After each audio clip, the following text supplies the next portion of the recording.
Saya sendiri Tiara Renata. Saya sendiri Septian Sulu. Dan saya Samuel Nael. Adapun maksud dari anggota video ini adalah untuk memenuhi tugas mata kuliah Pancasila yang diampu oleh Ibu Surati Astuti Rahayu Manalu, SPD SH MH. Dalam video ini akan menjelaskan apa itu Pancasila, dengan metodenya, serta implementasinya dalam kehidupan sehari-hari. Untuk penjelasan selanjutnya akan dijelaskan. Yang pertama-tama, apa sih itu Pancasila? Pancasila adalah merupakan dasar negara bagi bangsa Indonesia, di mana Pancasila ini terdiri dari 5 prinsip dasar. Pancasila ini juga tidak hanya digunakan dalam pemerintahan, tetapi Pancasila ini menjadi pedoman bagi masyarakat dalam bersikap, bertindak, dan berinteraksi kepada orang lain di dalam kehidupan sehari-hari. Sebagai negara, kita tidak hanya sekedar menghafal isi dari Pancasila, tetapi juga penting bagaimana cara kita mengimplementasikannya dalam kehidupan sehari-hari, seperti selalu bersikap adil, saling menghormati, dan saling membantu satu sama lain.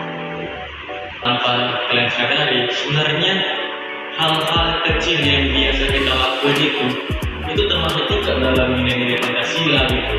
Contohnya seperti apa? Kayak berdoa sebelum makan, itu termasuk nilai-nilai Pancasila.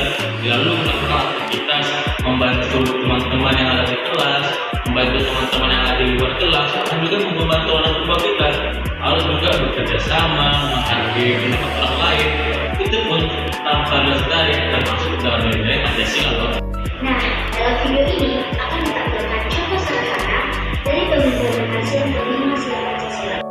Mari kita lihat bagaimana implementasi Pancasila dalam kehidupan sehari-hari.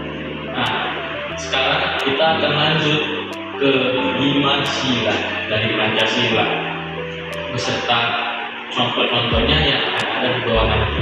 Sila pertama adalah ketuhanan yang Maha Esa. Artinya apa? Di setiap masyarakat Indonesia kita harus beragama, harus memiliki namanya kepercayaan. Contohnya sudah saya sampaikan di awal tadi. Lalu juga ada contoh-contoh yang mungkin teman-teman bisa lihat, seperti kayak berdoa sebelum belajar. Terus juga ada menghormati teman yang beda agama. Nah, di sini menampilkan contoh asli dari sila pertama yang sering kita lakukan dalam sehari-hari. Artinya kita menghargai perbedaan agama dan juga beribadah sesuai kepercayaan kita masing-masing. Yang selanjutnya adalah sila kedua Pancasila yang berbunyi kemanusiaan yang adil dan beradab. Nah, melalui sila ini dikatakan pentingnya menjunjung tinggi martabat manusia serta menjunjung tinggi hak asasi manusia tanpa membedakan latar belakang. Contoh penerapannya bisa kita lakukan dalam kehidupan sehari-hari adalah yang pertama, saling menghargai sesama manusia. Yang kedua, tidak melakukan kegiatan bullying atau perlindungan.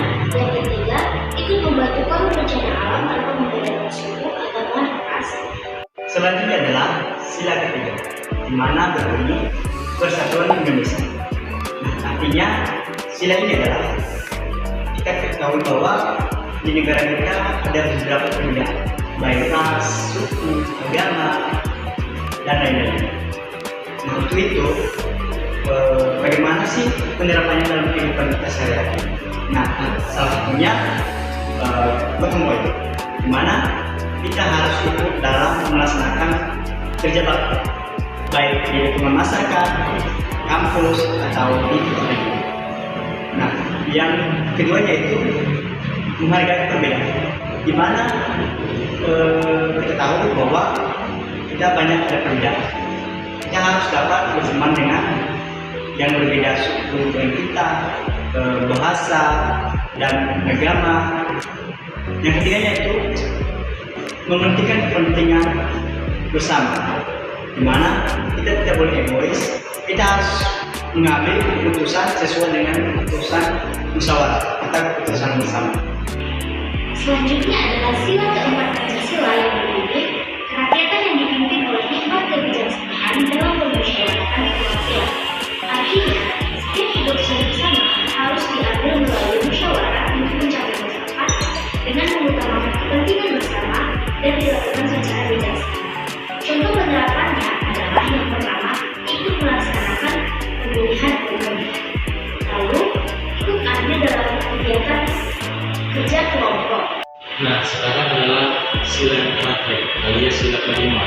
Sila kelima berbunyi adalah keadilan sosial bagi seluruh rakyat Indonesia. Artinya apa gini? Setiap orang itu berhak mendapatkan yang namanya perlakuan yang adil, baik dalam hak maupun kewajiban mereka sebagai rakyat Indonesia, tanpa membedakan latar belakang atau background dari orang tersebut. Contohnya kayak sering kita lihat ini, menghormati peraturan lalu lintas dan juga hukum yang adil tanpa ada perlakuan yang khusus. Jika dia anak pejabat, kemudian anak seorang presiden, jika memang dia memang kesalahan, maka dia berhak mendapatkan sanksi yang benar-benar terjadi dalam sistem undang-undang. Lalu juga ada juga yang kedua, yaitu mendukung namanya pembangunan. Pemerintah kita ini, kita harus mendukung pemerintah yang membuat sebuah kebijakan untuk mensejahterakan masyarakat Indonesia. Jadi